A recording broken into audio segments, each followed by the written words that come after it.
Abra comigo sua Bíblia em Efésios, capítulo 4, versículo 29. Carta do apóstolo Paulo aos Efésios, capítulo 4, versículo 29. Nós estamos nessa série de exposições da carta de Paulo aos Efésios. Hoje aprenderemos do Senhor nesse único versículo, versículo 29 do capítulo 4. Diz assim a palavra do Senhor: não saia da boca de vocês nenhuma palavra suja, mas unicamente a que for boa para edificação, conforme a necessidade, e assim transmita graça aos que ouvem. Curva a sua cabeça. Senhor Deus, mais uma vez estamos diante da Tua presença. Mais uma vez reconhecemos que precisamos do Senhor para nos iluminar. Sendo assim, Senhor, nós te pedimos então, fale aos nossos corações. Confronte os nossos pecados. Coloque o dedo na nossa ferida. Por favor, Deus, fale conosco mais uma vez nesta manhã. Amém. Pode tomar o seu assento. Irmãos, nós estamos num trecho extremamente prático da palavra de Deus. O apóstolo Paulo, ele começa tratando acerca de doutrina, teologia, e nós vimos até o capítulo 3, até o final do capítulo 3, o quão profundo é essa carta, o quão doutrinária e teológica essa carta é. Mas nós sabemos que a vida do cristão não pode se limitar à teologia, ao estudo, ao conhecimento. Antes, a vida do cristão deve produzir todo o seu conhecimento ou reproduzir na prática. Aquilo que aprendemos influencia aquilo que fazemos. Aquilo que pensamos influencia aquilo que falamos. Por isso, o apóstolo Paulo sempre começa com ortodoxia, doutrina correta, para depois nos ensinar a como colocar isso na prática. Desde que adentramos o 4º capítulo dessa carta, nós vimos que Paulo nos fez descer daquela alta montanha teológica, que foi do capítulo 1 ao 3, e agora ele nos coloca no chão, na vida comum, no lar, na sociedade, na igreja. E ele começa a tratar acerca de como o cristão deve viver aqui nessa sociedade. Se você observar o capítulo 4, versículo 1, Paulo roga ao Senhor que a igreja de Éfeso, e a igreja aqui presente, viva de maneira digna da vocação. Nós fomos chamados pelo Senhor, e agora devemos viver de acordo com esse chamado. Nada menos do que isso é esperado de um cristão, viver de acordo com o chamado ou com a vocação. O que nós temos aprendido com Paulo então é a colocar em prática a nossa doutrina, a nossa teologia. Nos últimos sermões então nós aprendemos acerca de como deve ser a vida do cristão aqui na terra, na vida prática. Vale lembrar que você está diante de um trecho extremamente prático. Um trecho ao qual o Senhor pega na nossa orelha, a qual o Senhor nos dá umas palmadas. E Ele faz isso porque Ele nos ama. Nós estamos diante de várias ordens, vários imperativos. E esses imperativos seriam meros moralismos, se não viesse acompanhado de doutrina. Mas a doutrina você já recebeu. Agora viva de acordo com essa doutrina. Nós já aprendemos que devemos ser mansos, humildes, pacientes e amorosos. Isso nós aprendemos no capítulo 4, versículo 1 e 2. Nós também já aprendemos que Deus deu à igreja 4 dons para auxiliar a igreja quanto ao seu aperfeiçoamento. Eu não sei se você se lembra, mas a igreja ela não é perfeita. Ela é cheia de falhas. E isso se dá porque você faz parte dela. Porque eu faço parte dela, nós somos falhos. E estamos num processo de aperfeiçoamento. Então Deus concedeu à igreja 4 dons com vistas ao aperfeiçoamento dos santos: apóstolos, profetas, evangelistas e pastores mestres. 4 dons voltados para a palavra de Deus. 4 dons relacionados ao ministério da palavra, porque Paulo entende que é a palavra que corrige os crentes, aqueles que foram vocacionados, aqueles que foram chamados. Seria muito bom se essa igreja aqui fosse perfeita. Seria muito bom, não é verdade? Mas ela não é. Ela não é perfeita. E nunca vai ser.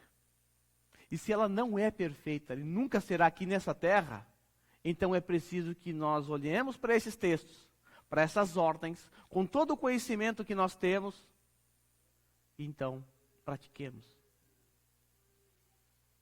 Nós sabemos que todo aquele que foi chamado eficazmente, aquele que foi atraído por Cristo, aquele que foi salvo, aquele que foi regenerado, nós sabemos que ele imediatamente foi inserido na igreja universal. A igreja de Cristo espalhada por todo o universo. E se a nossa história parasse por aqui, estaríamos bem na fita, não? Poderíamos até criar uma igreja metaverso, né? O Eduardo vai criar lá, a Igreja Batista Reformada Metaverso. Só que não. Nós fomos inseridos numa igreja universal, a igreja de Cristo espalhada por todo o universo. Mas o nosso problema começa quando somos inseridos numa igreja local. Quando obedecemos a ordem de fazer parte de uma igreja local. Nesse momento, nossos problemas começam. Porque eu tenho que lidar com pessoas difíceis, assim como eu sou difícil. Olha quantas pessoas nós temos aqui, quantos pensamentos, quantas ideias, quantos entendimentos, cosmovisões diferentes. E aqui começa o problema, os conflitos. E nós não podemos fugir desta realidade.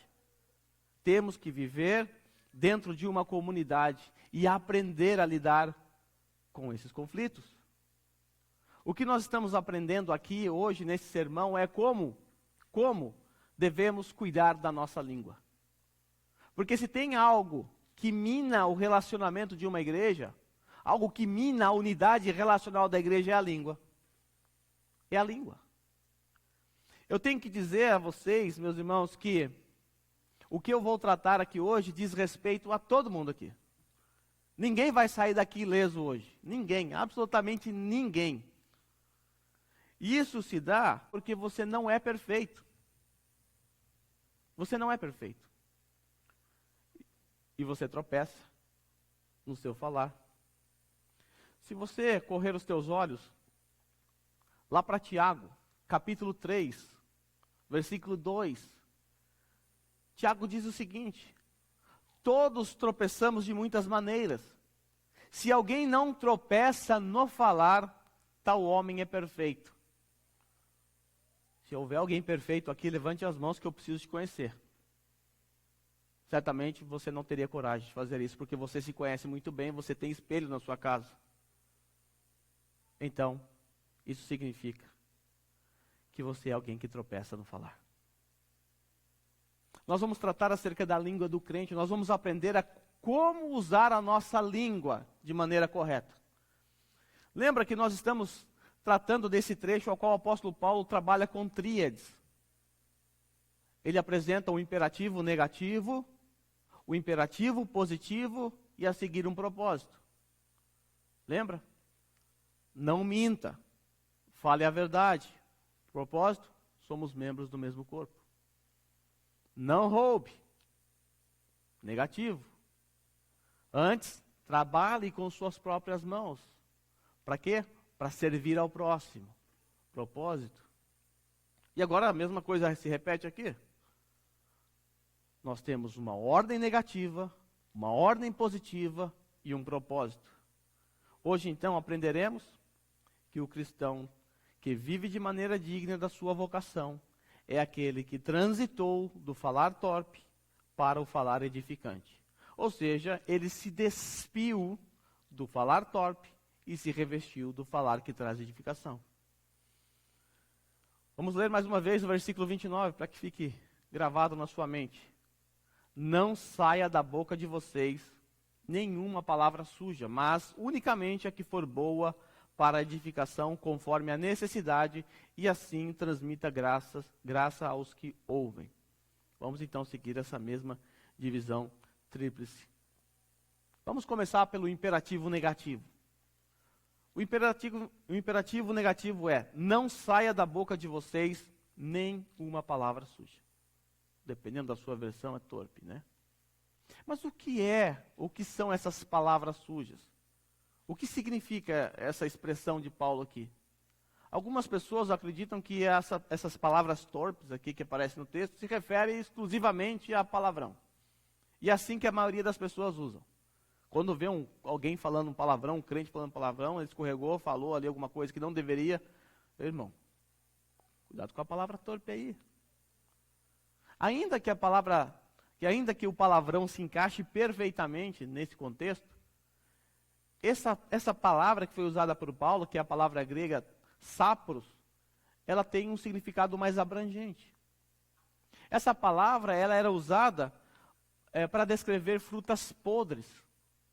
Aquela fruta que está na árvore podre, já estragada, ou que está lá na sua bandeja lá de frutas, na fruteira. O que você faz com uma fruta podre? Joga no lixo, ou seja, é inútil, não serve para absolutamente nada. Essa palavra também era usada para descrever alimentos no seu estado de putrefação. Sabe quando a comida ficou lá, entrou de assumir, você esqueceu o bentô com comida dentro? Quem aqui já fez isso sabe como é que é terrível. Aí quando você vai no domingo à noite preparar o seu bentô, quando você abre aquilo, uau, sapros, podre, imundo, não serve para nada. Paulo, ele dá um sentido mais abrangente para essa palavra. Mas, o que realmente significa essas palavras sujas, especificamente falando? Qual o significado específico disso? Tá, eu sei que é fruta podre, eu entendi o significado, mas na prática, o que são palavras torpes ou palavras sujas? São palavras que fazem o oposto da edificação. Se você olhar o próprio contexto, ou a ordem positiva, você vai perceber que a ordem positiva, quando ela contrapõe a ordem negativa, ele diz, mas aquela que é útil para a edificação. Então, palavra suja, ou palavras torpes, são todas as palavras que não produzem a edificação do meu irmão. Vale lembrar que Paulo está tratando de um contexto de comunidade. Lembra lá do capítulo 1, o papel de Deus Pai, o que Deus Pai fez na obra da redenção, o que o Filho fez, o que o Espírito Santo fez, como nós fomos inseridos numa igreja. Nós estamos num contexto de igreja aqui. E agora Paulo está dizendo, olha, cuidado com a boca de vocês. Paulo já tratou da mente. Lembra da disposição mental do gentio? Não vivam como vivem os gentios. Disposição mental. Depois o apóstolo Paulo tratou das mãos. Você que usava as suas mãos para roubar, não faça mais isso. Use-a para o bem. Trabalhe de forma digna, para que você tenha condições de ajudar o próximo. E agora Paulo se volta para a língua. Como eu disse, a língua é o instrumento mais usado por Satanás para quebrar a unidade da igreja. Então, palavra torpe, ou palavra suja, ou palavra que anda na contramão da edificação, são conversações ou palavras que não têm nenhum valor espiritual na comunidade da fé. Que não serve para absolutamente nada. Se aplica também aquelas palavras que denigrem o próximo, que difama, que ofende. São palavras que quebram o 6º mandamento. Qual é o 6º mandamento? Não matarás. Oh, mas como que a minha palavra vai quebrar o 6º mandamento? Lembra que Jesus fez com esse mandamento? Lembra como Jesus explicou esse mandamento? Como ele mostrou que uma palavra usada contra alguém é o mesmo que quebrar esse mandamento? Acho que nós vimos há 2 sermões atrás, se eu não me engano. Paulo entende que o cristão que foi santificado posicionalmente, aquele que se revestiu de Cristo, ele também deve se revestir de um linguajar piedoso. Sendo assim, nós podemos entender que da boca do cristão não deve sair nenhuma palavra imunda, nenhuma palavra que não produza edificação. Mas por que essa ordem é tão enfática? Isso se dá porque a nossa boca tem uma conexão direta com o nosso coração. Jesus Cristo disse que a boca fala do que está cheio o coração. Olha que interessante, olha que informação importante para a gente guardar. Porque nós só produzimos aquilo que está no nosso coração. Você só põe para fora aquilo que está dentro de você. A língua é perigosa. E o apóstolo, e Tiago, lá na sua epístola, ele nos mostra que a língua, ela pode ser um instrumento maligno. pois ela possui um poder destrutivo, inimaginável. Tiago 3, do versículo 4 em diante. Observem igualmente os navios, que sendo tão grandes e impelidos por fortes ventos, são dirigidos por um pequeníssimo leme e levados onde o piloto quer. Assim também a língua, pequeno órgão, se gaba de grandes coisas. Vejam como uma fagulha incendeia uma grande floresta. Ora, a língua é um fogo, é um mundo de maldade. A língua está situada entre os membros do nosso corpo e contamina o corpo inteiro. E não só põe em chamas toda a carreira da existência humana, como também ela mesma é posta em chamas pelo inferno. Pois toda a espécie de animais, de aves, de répteis e de seres marinhos se domam e têm sido domados pelo gênero humano. Mas a língua, ninguém é capaz de domar. É mal incontido, cheio de veneno mortal. Com ela, bendizemos o Senhor e Pai. Também com ela, amaldiçoamos as pessoas criadas à semelhança de Deus. De uma só boca procede bênçãos e maldição. Meus irmãos, isso não deveria ser assim. Por acaso pode a fonte jorrar do mesmo lugar água doce e água amarga? Meus irmãos, será que a figueira pode produzir azeitonas ou a videira figos? Assim também, uma fonte de água salgada não pode dar água doce. Consegue perceber o perigo que é a nossa língua? Nós precisamos nos conscientizar disso. A nossa língua é perigosa. Ela é pequena, mas é destrutiva.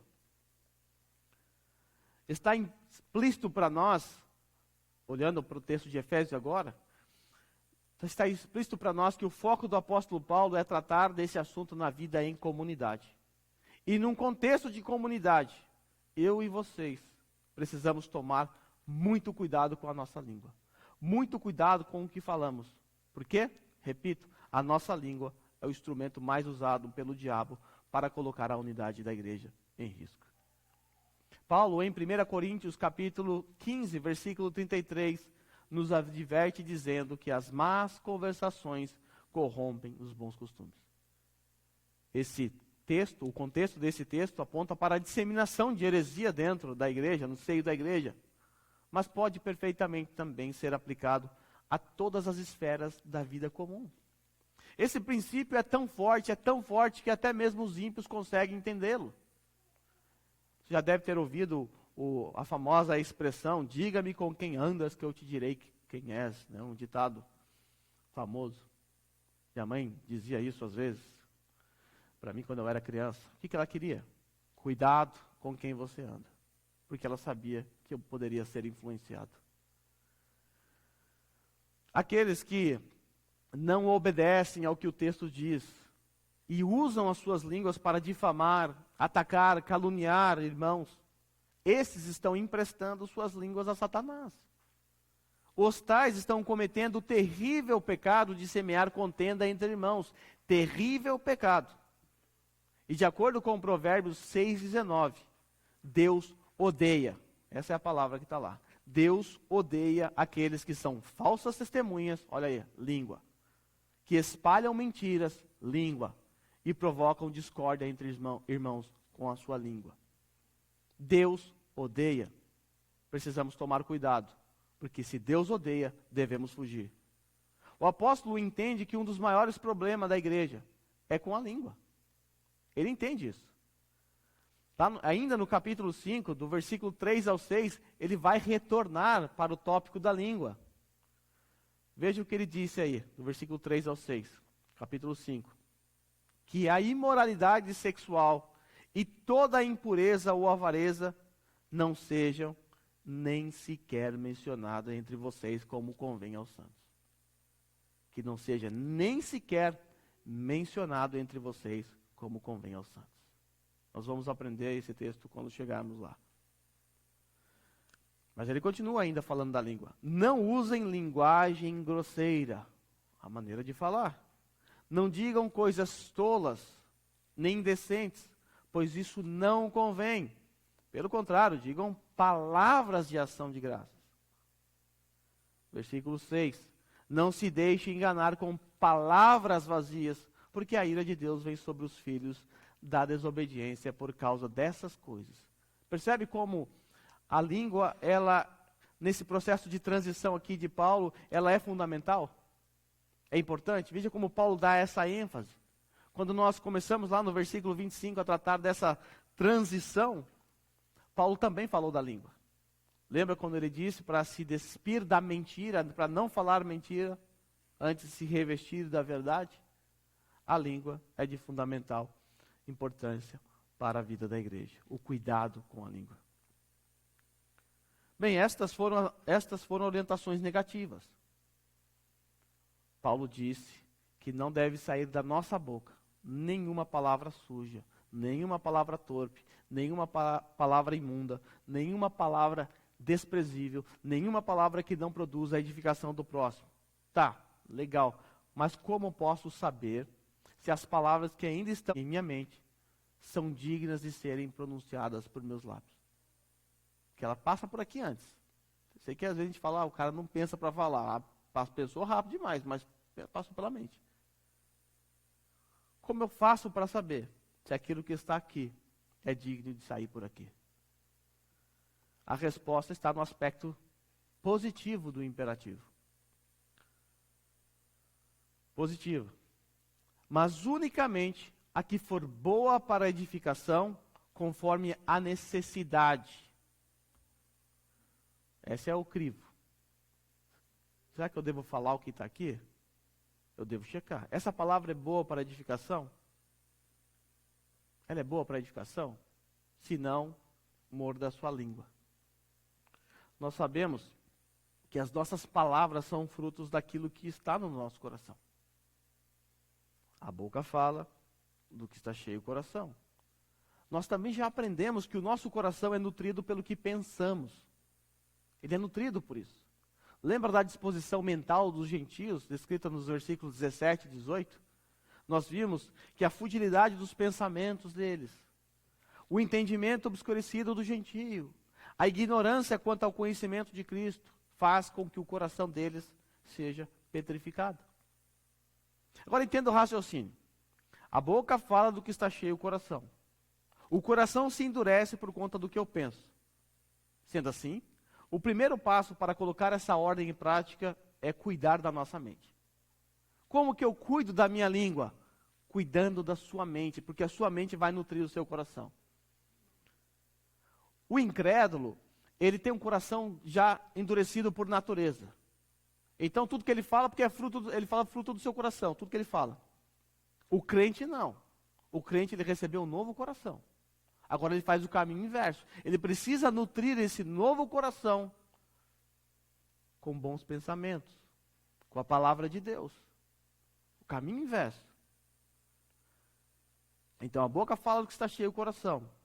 O coração se endurece por conta do que penso. Então, o primeiro passo é cuidar dos nossos pensamentos. É cuidar da nossa mente. Nós devemos dar uma grande atenção ao que pensamos. Devemos dar uma grande atenção aos nossos pensamentos. Pois uma hora, o seu pensamento vai sair pela sua boca. Quando você menos esperar, seus pensamentos estarão nos seus lábios. Bom, já descobrimos então que o problema da língua é um problema noético. Noético não tem nada a ver com Noé, tá? Noético é pensamento. Tá? Se o nosso problema é noético, então o que deve ocupar os nossos pensamentos? Paulo responde, mas não nessa epístola. Corra lá para Filipenses capítulo 4, versículo 8. E vamos encontrar aqui um teste, para que você saiba se aquilo que está na sua mente é digno de ser propagado por seus lábios. Paulo diz assim: quanto ao mais, irmãos, tudo o que é verdadeiro, tudo o que é honesto, tudo o que é justo, tudo o que é puro, tudo o que é amável, tudo o que é de boa fama, se há alguma virtude, se há algum louvor, nisso pensai. Nisso pensai. encontramos um teste. Será que aquilo que está em minha mente deve ser propagado? Opa, Filipenses 4:8. Filipenses 4:8. Vamos ao teste. O que eu vou falar é verdadeiro ou é um boato? Isso que está aqui na minha mente, que eu estou querendo falar aqui, eu quero ligar para alguém, é verdade ou é um boato? Antes de mais nada, eu preciso deixar claro também que nem tudo que é verdadeiro deve ser propagado. Ah, como assim? Paulo falou que a gente deve falar a verdade. Bom, você pode estar falando a verdade acerca de alguém. E ao mesmo tempo, você pode estar denegrindo a imagem dessa pessoa, difamando. Isso é pecado. Uma lei não anula a outra, um mandamento não anula o outro. Então, nem tudo que é verdade acerca do outro é digno de ser propagado, porque você pode, ao fazer isso, difamá-lo, desonrá-lo. E isso é uma quebra do sexto mandamento. Outro perigo que corremos é propagar informações que ouvimos de terceiros. Alguém que ouviu de alguém, que ouviu de alguém, que contou para mim. Bem, se você tem mais de 30 anos, você já deve ter brincado de telefone sem fio. Hoje ninguém brinca mais disso. Mas os mais velhos brincaram. Você sabe que no fim da brincadeira, a verdade é totalmente distorcida. A mensagem chega totalmente distorcida, desconfigurada. Então tome muito cuidado. Não saia propagando algo que você ouviu de terceiro. Verifique se é verdade. Se não for, não deve estar nos seus lábios. Em segundo lugar, estou sendo sincero ou honesto no que estou falando? Ou estou usando a suposta sinceridade para atacar o meu próximo? Nós já aprendemos que devemos falar a verdade em amor. Aprendemos isso várias vezes aqui. Sendo assim, nós precisamos ser sinceros e honestos no nosso falar. Só que devemos tomar um devido cuidado aqui. Há pessoas que usam a suposta honestidade ou sinceridade apenas para camuflar a sua ira pecaminosa. Apenas para camuflar a sua falta de domínio próprio. Tais pessoas dizem assim: eu sou do tipo que falo na cara mesmo. Que eu sou um sincero. Eu sou transparente. Em geral, esse tipo de palavras sinceras estão longe de serem palavras comedidas e amorosas. Em vez disso, são armas vingativas usadas numa guerra de palavras com a finalidade de destruir o próximo. Por vezes, pessoas que não conseguem se conter, não conseguem segurar a sua língua, usam como desculpa a sua sinceridade. Eu sou assim mesmo, eu sou sincero, eu falo na cara mesmo. Talvez não seja sinceridade. Talvez seja falta de domínio próprio, camuflado de sinceridade. Em terceiro lugar, a pureza em minhas palavras e intenções. Neste ponto, nós devemos sondar as nossas motivações. Quando eu me dirijo a alguém, eu devo olhar para as minhas motivações. Qual é a minha verdadeira motivação? Por que eu estou falando o que estou falando? Qual é a motivação do meu coração? Por exemplo, você pode procurar alguém para exortá-lo, porque é isso que você tem que fazer. Mas você pode fazer isso com intenções espúrias. Você pode fazer isso com a intenção de se vingar. O irmão te confrontou uma vez.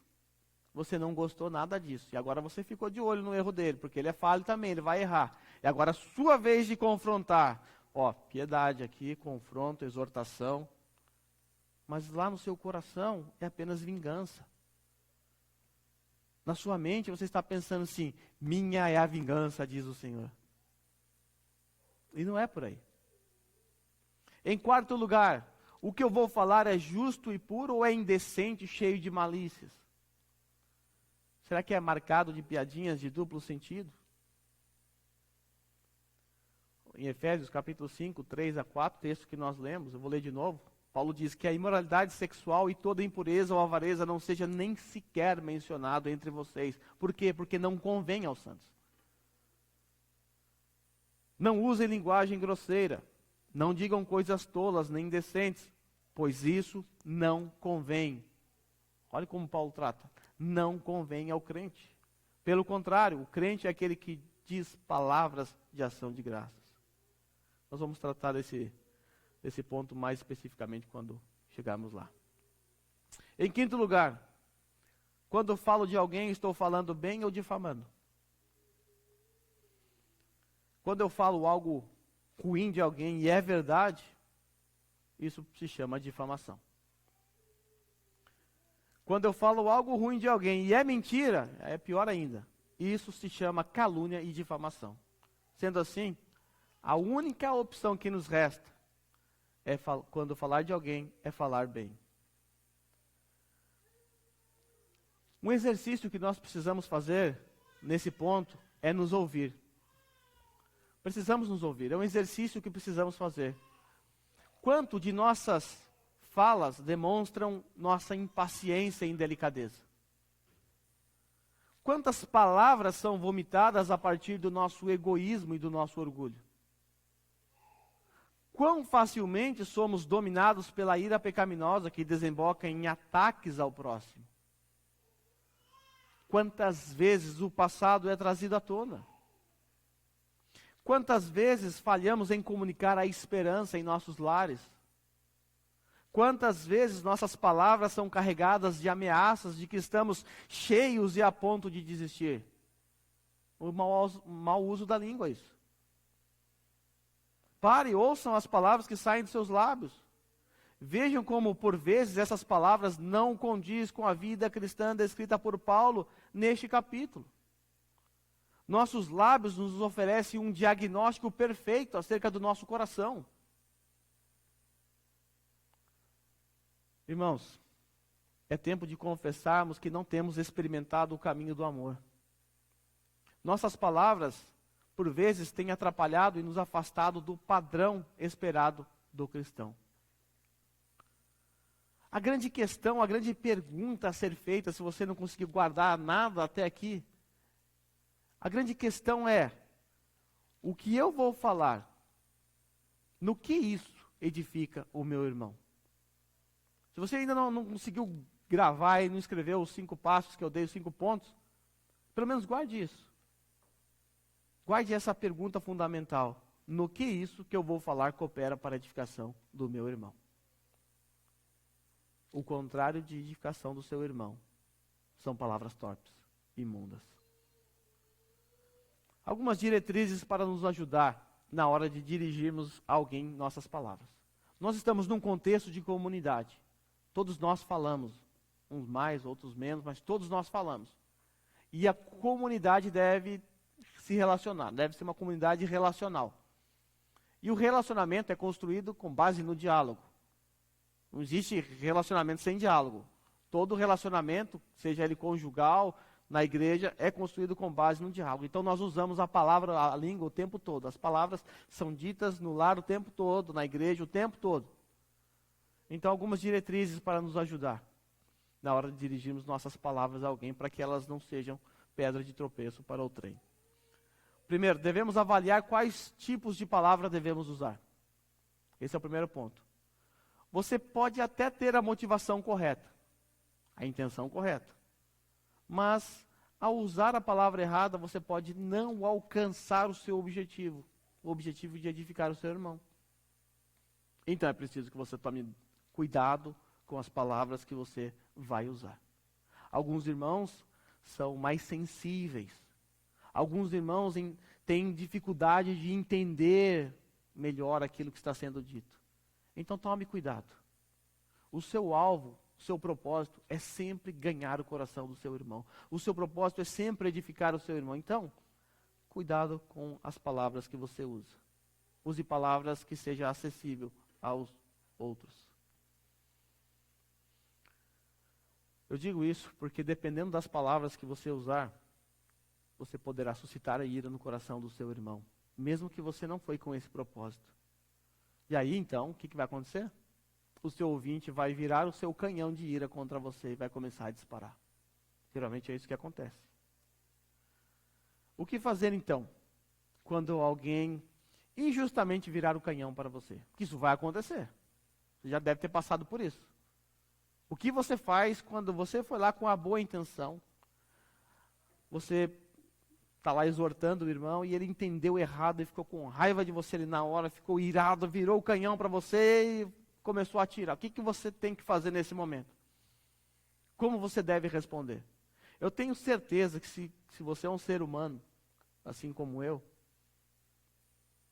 nesse momento, o seu coração vai arder de desejos, de vontade de responder à altura.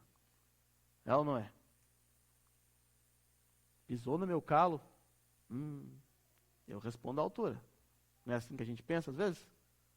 Que ninguém pise no meu calo. Tá, mas o que fazer? Eu fui com as melhores das motivações falar com o irmão e ele entendeu errado e ainda por cima saiu atirando em mim. O que eu devo fazer? Eu devo fazer o que está lá em Provérbios 15:1. É um texto que nos mostra, que nos ajuda a entender que para que a unidade da igreja seja mantida, é preciso obedecer e entender o que está em Provérbios 15:1. É preciso que Provérbios 15:1 fique gravado em nossas mentes. A resposta branda desvia o furor. Ele virou o canhão. Você lança uma palavra branda. Ela vai desviar o furor. Porque se você lançar uma palavra dura, Provérbios 15:1 diz, a palavra dura suscita ira. Teremos Rússia e Ucrânia conversando. Nós não devemos nos esquecer de que o pecado de outrem não nos dá licença para pecar. Não é porque ele te atacou verbalmente que você tem o direito de cometer o mesmo pecado. Lembre-se disso. O pecado de outrem não te dá o direito de cometer o mesmo pecado. Sendo assim, nós não temos licença para pecar. Se alguém de forma áspera responder a você de forma áspera, rude, você deve responder à altura. À altura de Cristo. À altura do caráter de Cristo, não à altura do seu velho homem. A fala comedida é uma das qualidades mais significativas do caráter cristão. Contudo, muito negligenciada nos dias de hoje. A nossa fala, a fala do cristão, ela deve ser marcada por domínio próprio. Porque muitos dos nossos problemas com a fala é fruto da nossa falta de autocontrole.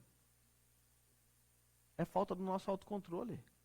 Palavras são ditas que nunca deveriam ser pronunciadas. São faladas em momento errado, no lugar errado, para pessoas erradas, com motivações erradas. Palavras são ditas quando o silêncio teria sido a coisa mais piedosa e sábia a se fazer naquele momento.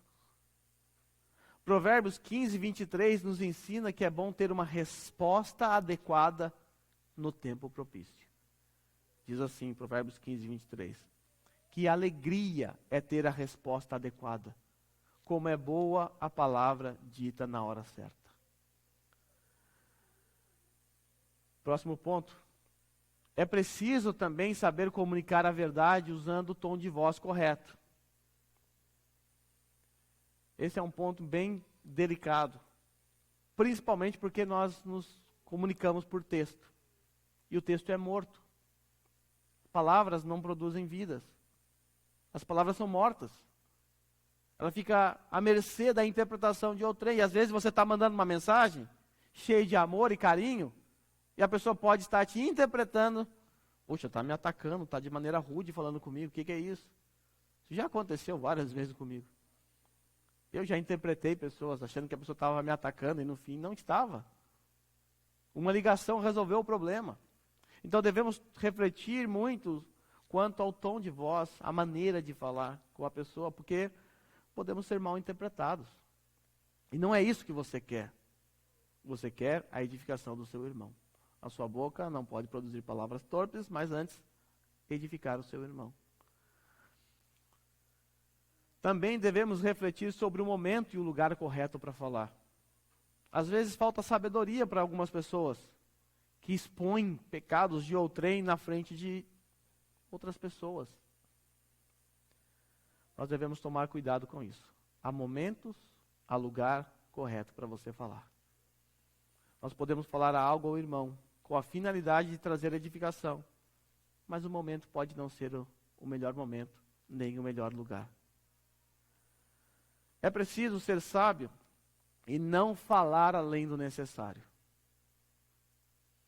Provérbios 12:18 diz assim: alguém a cuja tagarelice é como pontas de espada, mas a língua dos sábios é medicina. É preciso ser sábio e não falar além do necessário. Bom, nós já vimos o imperativo negativo, o imperativo positivo, agora veremos o propósito. Nós já vimos então que não deve sair da nossa boca nenhuma palavra suja, negativo, mas unicamente a que for boa para a nossa edificação, conforme a necessidade, positivo. Mas qual o propósito? O propósito está registrado na parte final do versículo 29. Devemos não falar palavras sujas e falar apenas as que edificam, para que assim transmitam graça aos que ouvem. Esse é o propósito. Ou seja, para que as nossas conversações possam de alguma forma beneficiar espiritualmente alguém. Como a minha conversa, como o meu bate-papo com um irmão beneficia espiritualmente a vida dele. Quando eu me sento num restaurante ou num parque para conversar com meus irmãos, como a minha conversa ou a nossa conversação produz a edificação, traz benefícios espirituais. Será que nós apenas jogamos conversa fora? Às vezes sim. Às vezes nós jogamos conversa fora. Às vezes eu vou para casa e falo, puxa, perdemos a oportunidade de falar de Cristo. Isso acontece algumas vezes. Precisamos estar atentos. Não é que você não possa falar de outras coisas. Não é que você não possa falar de futebol, de trabalho. Mas só falar sobre isso tem alguma coisa errada. Se Cristo não está nos teus lábios, pode ser que Ele não esteja no seu coração. Pode ser que você não nutriu a sua mente com a palavra de Cristo e seu coração ficou cheio de YouTube, sei lá, de qualquer outra coisa, e na hora de conversar, sua conversa é vazia, é infrutífera, porque você não tem nada a oferecer, porque você está vazio. Precisamos nos atentar para essa realidade, porque precisamos transmitir graça aos que nos ouvem. Eles precisam ser edificados por nós, eles precisam crescer. Em poucas palavras, a palavra de Deus está nos dizendo que se nos revestimos do novo homem, indubitavelmente teremos um novo padrão de conversação. Nós não teremos o mesmo tipo de conversação que tínhamos quando éramos no mundo. Teremos um novo padrão de conversação, porque o nosso coração foi transformado. Ao invés de ferir o próximo com minhas palavras, passarei a encorajá-lo. Ao invés de usar a minha língua como uma espada afiada, a usarei como medicina. Tudo isso é dito porque os seres humanos foram criados para louvar a Deus. Por isso, seus pensamentos, ações, incluindo todas as suas falas, devem ser destinados por si mesmo a dar ao outro ou aquilo a que foram criados. Nós fomos criados para louvar a Deus. Portanto, se dissermos algo que não ajude o nosso próximo, que não coopere para que ele tenha uma vida santa, que não o incentive a viver de forma que Deus não seja desonrado, então isso não deve sair da nossa boca. Esse não deve ser o tipo de conversa. Devemos fechar os nossos ouvidos para conversas repulsivas. Agora deixa eu falar um pouco sobre os seus ouvidos. Devemos fechar os nossos ouvidos quanto a conversas repulsivas. A conversas de pessoas impuras, que estão no nosso meio ou estão fora daqui. Mesmo que essas pessoas digam a verdade, nós devemos fechar os nossos ouvidos, porque são conversas repulsivas e impuras. Discurso impuro, assim como ouvido impuro, é sinal de coração impuro. Então não devemos tomar cuidado apenas com a nossa língua, mas também com o nosso ouvido. Não adianta nada você não falar palavra torpe, mas emprestar o seu ouvido para quem fala. Dar atenção a quem fala. Discurso impuro, assim como ouvido impuro, é sinal de coração impuro. Quem tem prazer em ouvir um falar obsceno, ou quem tolera sem dizer nada, dá evidência suficiente de que o seu próprio coração é sujo e impuro. Irmãos, que busquemos a conversa que é boa para a edificação. Que busquemos a conversa que é útil para edificar a mente daqueles que nos ouvem. Que falemos sobre o Evangelho, sobre a fé, sobre a esperança, sobre o amor, sobre o temor a Deus, sobre a paciência, sobre consolo, sobre correção, sobre sabedoria, sobre vida, sobre obra, a volta de Cristo e coisas do gênero.